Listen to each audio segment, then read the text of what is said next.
Hello and welcome back to my YouTube channel. This is year 8 of growing Joshua trees from seeds. It's 2023 April, day 2907. So as you can see, the Joshua tree looks very healthy, and I just want you to keep an eye out and remember or come back to this footage at the beginning of how tall this Joshua tree was compared to how tall it is at the end of the clip. You'll be quite surprised at how much growth there was in this one year. So this is essentially the second year part of the documentary in full sun since I moved to this place. So I've been here for what is it, like, I don't know, 28 months about. It's a great place. It's a townhouse. It's got this front yard with concrete slabs, lots of sunlight, although there are bushes that get very tall in front of us that are not in view of this video footage, but that can obstruct a little bit of the sunlight depending on the season and the hours of the day. So this is still from April 2023. I'm applying the Bayer Bio Advanced 3-in-1 that I'm always talking about. And once again, it just stuns me how short the trunk was at this point. But I'm doing some regular grooming. You know, these blades are actually very useful to serve as sticks to get rid of cobwebs and other debris. Disposable essentially, and they're very, very rigid. They're no longer that sharp once they get to that point, although I think a lot of that has to do with me trimming the blade tips many years ago. So I've been using this pair of levered scissors for many years. It served me really well, actually, and there's been very, very little rust, even though I do wash it with a soapy sponge and try to dry it out. And move the blade around and make sure all the water's gone after I do so. But you can see here there's a lot of cobwebs, very unaesthetic, very annoying. And I don't actually see the spiders there like 90-something% of the time. Occasionally when I water, I will see a spider running away or something like that. And kind of makes me wonder, like, if some of these spiders came over from the old apartment neighborhood that I used to be at in the last two places, or is it just the same species? It's very prevalent throughout San Diego. So this is in Carlsbad, actually. And before I was in the Carmel Mountain area. So anyway, that looks a lot better. I know some of you like the natural bearded look that appears in nature. For a Joshua tree of this size, especially for my convenience, I'd like to trim all the dead blades away, because at this point the tree isn't tall enough, so they don't fully go flat against the trunk. They just kind of get in the way of whatever work I need to do in watering down there. So you can see one of these bird poop caterpillars escaped here. I think it's one of the two, perhaps, that I captured from my lemon tree. That was like 2 videos ago. So this is November 2023. So yeah, basically that's drainage hole of these new pots that I bought. These are $100 pots, very big, also very expensive. Got these off Amazon, but I love the design. This harkens back to when I had the self-watering pots in the very beginning, and they never sold such good pots again at big box stores. But this one has all these holes at the bottom, like 9 on each side, I believe, or actually 8. I think 2 of them aren't even open, but yeah, it's connected to a water reservoir. So the soil or whatever growing mix you use in those trenches absorbs the water, because the water level will come up to there. So no doubt you'll have water sinking all the way down. So once again, I'm showing an exhibition of Joshua tree roots. I'm doing a transplant into these new pots, which is very troublesome because there's been root encirclement a root ball has formed. It's not a very dense root ball at the top. And here I'd like to mention that every examination of the root system in the series goes counter to what is taught in, say, college classes or other biology or botany classes about Joshua trees. They always say out in the Mojave, the trees fall over very easily, and it's true that you shouldn't put up hammocks against with using Joshua trees as support, etc. But a lot of the reasoning they give is always centered around how Joshua tree roots are very, very shallow, and that's to collect every bit of water that lands. And I think they probably say that about like creosote and all the other native desert bushes out there. So the root system here looks pretty healthy. I like these pots that these were in at first, but after a while I just started to not like them because the shape is very conducive to these things blowing over in the Santa Ana winds, which is terrible. And all my plants were starting to get top heavy as they got more successful over time, grew big. So you can see there's some side roots. There's somewhat of a root burl developing. The root coloration is always stunning here for Joshua trees. It's this, red. There are some fragments that broke off. It's inevitable when you do any kind of excavation like this, a transplant. But overall, it's pretty tough. I can hold it by the trunk, and it didn't just like snap off or anything. So intuitively, I knew the root system was very robust. And you can see new white roots encircling at the bottom, and something broke off here. So it's not all as well, but even this fragment that broke off looks pretty healthy. It's not stinking and rotten. So the drainage was pretty good in those pots. I drilled a bunch of small holes in the bottom, and that's where under the pots was where all the crickets and baby roaches were living, which kind of grossed me out and caused a lot of noise. So this is after the transplant. I don't show all of the footage here. It would just be too long, and sometimes I don't film like every single thing, but I showed you the root ball up close. So this makes it a lot harder to water because I had to do it like this because I didn't want to cut the root encirclement at the bottom. That's where all the new roots are. I was taking a very big risk in doing this transplant, and I know some people have that instinct or urge to want to saw it off at the bottom, but if you saw off the majority of the root length and all the root meristems, I don't know, I just think that might be inviting trouble. So I'm taking a big risk. I'm going into something with a water reservoir, which actually this plant has experienced early in its life and done very well with. Well, actually for most of its life, I believe. The first few years were in one of those great self-watering pots that was not too deep. But now I've transplanted this into a much bigger one where there's not an open water tray. So that has its own advantages and disadvantages, I guess. So the water tray is more or less enclosed. There's only that one drainage hole on the side towards the bottom. And that probably means there's going to be far less mosquitoes and other pests that operate in there. So it's 2023 December. I got a new smartphone. It's very complicated to use. It has 3 different lenses for the different, there's like a more macro one, a normal one, and a more of a telescopic lens. So supposedly Sony makes the best lenses out there. This is the Sony Xperia 1 Mark V, as they call it. The video quality doesn't rely on software processing, and I certainly don't have that many complaints about the Samsung S10 footage that I've had in the prior 4 years. For all the clips prior to this one in this video, those were filmed using the Samsung, which I kept for a really long time. And the way those and other marquee flagship phones, such as the Apple phones, work is they use software processing, the processing power of the phone itself to improve the image. So like everything is in focus.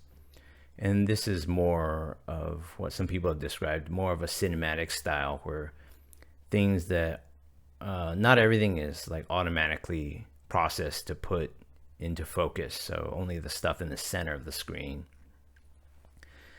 So this phone has a 4K resolution, which no other phone has, and films 4K at 120 frames per second, which is unfortunately not the case on YouTube. I've always been way ahead of the curve, so I've been releasing 4K YouTube videos for many years. But unfortunately, I think the technology has really stalled out in terms of internet broadband. So there's not enough bandwidth for a lot of 4K content still. And there's just not a lot of 4K content out there. And when you go to 120 frames per second, there's like, I don't even think YouTube allows that. But even if it did, then the software that I use, I'd have to upgrade it just to handle that, and blah blah blah. So yeah, I'll probably not go to 8K even if that were available for a really long time, because it would just be so overwhelming on all computing that it just wouldn't be worth it. So there's probably some limits. I think over the last few years there's been a plateau in the increase in video quality across the board for everyone. But getting back to this, you could see how much bigger this Joshua tree is, going from 8 years to 9 years. And I think part of that is the exposure to full sun. Part of that is the transplant. Granted, that will take a while to kick in, but I do believe, my thoughts are that once you transplant into a much bigger volume of growing medium, the root system really takes off. And as you can see from the root ball and the encirclement at the bottom from the footage from the transplant, it was really ready to go into a bigger soil volume. So this is 2024 March. We're skipping way ahead. It's almost towards the end of this clip in terms of chronology. So this video spans from 8 years to 9 years. And in between, during most of 2023, I didn't do a lot of filming because there wasn't seemingly a lot of progress. But looking back on this footage, I might have missed out on some opportunities to catch the stages of growth in between. It's just that I was so accustomed to this thing never growing at a very fast rate. So I think we can definitely up the frequency of these videos. You can see a lot of cobwebs, and if you rewind a few seconds, that cocoon from the bird poop caterpillar is still there. So it never made it. I think it was one of those two caterpillars that I kidnapped from my lemon tree because the foliage had been completely denuded and the plant was on the verge of dying. Then I put him in a California poppy pot that was overgrown with some weeds as well, I think. And then, yeah, they just wandered off. They couldn't find food, so they just pupated. So there's a lot of webs here, and then I just never see the spiders. I don't think they're spider mites because the armor of this plant is so hard that I have a hard time imagining that they could drink from the cells directly, like with all these other soft-leaf plants. But maybe that's not the case. I mean, if you know of spider mites infesting Joshua trees, let me know. But as far as I know, this is a very esoteric plant series. I don't know if there's another one out there. I haven't checked. But yeah, you could see that chrysalis is kind of going rotten. It's molding over. So I'm going to knock it off at some point. I'm going to do another figurative beard trimming. Well, actually, I guess more literal. But yeah, it's hard for the camera to focus when you do these kind of shots. It's also, it's kind of surreal, the pattern of the blades. It's just this, it's a dense, like bouquet of swords, essentially. It's very interesting. But you can see how tall this is. So I didn't break out the tape measure for any of these clips. So I don't know how many inches this thing grew, but I would say, You know, it could be 6 inches, it could be 8 inches. And for those of you who don't live in America, that's multiply by 2.54 to get the centimeters. So it's pretty substantial. And I'll address this more towards the end of the video, but already at this point you can see. So yeah, I have this thing that I forgot to mention earlier. It's just like I had to kind of pat the coco coir up to make sort of a mound, because the previous pots were too tall. And then when I planted all my plants into these new big square pots, they're actually not very deep compared to the old ones. So they just end up looking like this, which kind of sucks, because when I water, everything runs off to the sides, as you saw like a few minutes earlier in this video. So I don't know if that's something I'll have to keep maintaining. It's a lot of trouble to water this, because that causes the coco coir to run off. And so yeah, I was like discussing earlier, and maybe in previous Joshua Tree videos, you can see all the California poppies in the background. They always say in classes, it's like the Joshua Tree roots fan out just underneath the surface in the desert, in the high desert, and nothing can grow because of that, because they're so efficient at sucking up all the water. But in this case, and the mango series, like mango in a tube, etc., you know, with avocado, many of these other fruit trees and plants that have grown, it's just like a tap root that just runs out of the seed and goes as deep as possible. So if there were no restrictions, I have no doubt that if my pot had a depth of 20 feet, that the taproot for this would have hit the bottom, you know, in record time, probably just within a year of, you know, germinating, something like that. And you can see these little, well, not quite little, but side roots coming off this burl here. So I don't know if the side roots being exposed to air will dry them out. I hope they're pretty tough.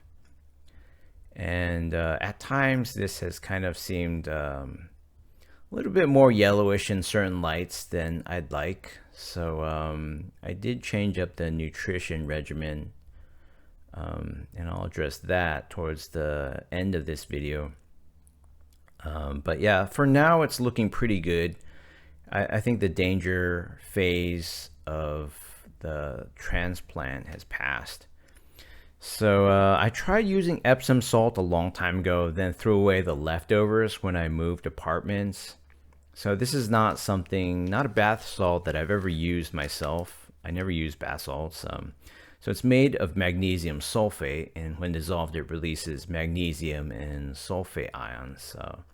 So plants and animals need magnesium. We also need sulfur. So this is reported to have many benefits, such as helping seeds germinate, chlorophyll production, nutrient uptake, produce more flowers, and enhance their color. So when I try something like this, I know it's actually also a huge risk, just like with the massive transplant that I did in this video. But I decided to risk it and just chance it and use this, apply it to fertilizations for all my plants. So that's what it looks like. It's a very coarse salt. It's not messy. It's very crystalline, very pretty, you know, very pleasing to the touch. And then there are some clusters from moisture that you can just break like that. So all the online formulas that I read about suggest about 2 tablespoons of that per gallon. But first of all, I'm going to add this Miracle-Gro all-purpose plant food. So this is going to be my fertilization template stock footage that I'll be using for quite a few videos from now on. So the directions indicate use one of the large end scoops for full sun, and they say that's for 1.5 gallons. But this watering can fills up to 1.75, so I'm a little bit more dilute than that. And then the Epsom salt is 2 tablespoons, as I mentioned. So for 1.75 gallons, I add about 3.75 heaping tablespoons of Epsom salt. And I have no recent experience with this. I may have tried it like the better part of a decade ago, but this is definitely a risk to me. And one of my longtime viewers suggested this, so I'm just going to follow up on this tip and give it a try. So yeah, then I add my crushed multivitamins, not for the vitamins themselves, but for the trace metals and the calcium. So this should be a very complete nutrition source, and nutrition is important to consider because coco coir is just a shredded coconut husk. It has a very low rate of decay, which is ideal for keeping fungus gnat numbers under control, but also although I'm not really even sure about that. I'll talk more about that in other videos, but this is a complete nutrition source because coco coir has none, basically, or probably very, very little. So always dissolve in cold water, as warm or hot water could shock root systems and kill leaves and roots. So I don't do a very complete shaking because, as you can imagine, if you have to do this, make almost 2 gallons for many, many plants, it gets tedious. You know, that's like 7 liters a haul. It's heavy. I don't want to be constantly stirring and watching this. Just wait it for it to fill, and you can actually see the fluid shaking on the side. The watering can is quite transparent or translucent.